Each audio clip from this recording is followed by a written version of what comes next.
My family moved from Guatemala, and my mom didn't go to college. My stepdad didn't go to college either. Our financial situation became worse, and my family said, well, you're going to have to stop going to school and start working and helping us pay the bills. And I was determined to keep going with my education. Right after I graduated high school, I didn't really know if I wanted to go to college or not. I come from a low-income family, so the thought about even paying for school was huge. I was like, okay, how am I going to do this? Both of my parents, unfortunately, struggle with addiction, and they both were incarcerated. And because of their struggles with addiction and incarceration, I ended up becoming a ward of the state and became a foster child. I matriculated through school, got to about 7th grade, and I kind of ran into some trouble as far as my behavior was concerned and just my mental stability.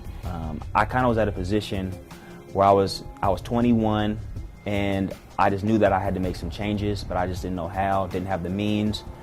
It was really hard to find help. I was told no many times until I found the website of Seattle Education Access. And I met with the staff, and they were really friendly and really nice and really understanding. They really wanted me to succeed. They wanted me to go to college. When I was catching the bus to go home, I saw I saw the sign, Seattle Education Access, and I saw all the services that they offered. So eventually I worked up the courage to come in, and then I saw a lady, and I asked her about the services they offer, and she told me, and then I said, oh, well, I want to obtain my PhD, and she said, oh, I have my PhD. And so I was like, yeah, you're the lady I need to talk to. I was about to age out of the program that I was in, which was helping me financially get through school. And my advisor she was like, you know what, there's this new program, it's new nonprofit, it's fairly new that, it's made to help students specifically like you, who are in your situation, who had a troubled past and background, and who really want to have education. And so she gave me the name of the agency, Seattle Education Access, came down to the office, told me basically, we can help you.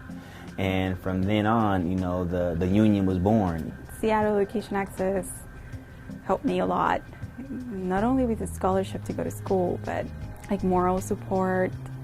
I found friends. I knew they were there for me. I feel like I have a family in Oregon, but I also have a family in Seattle, and it's Seattle Education Access. They're there to support me in any way.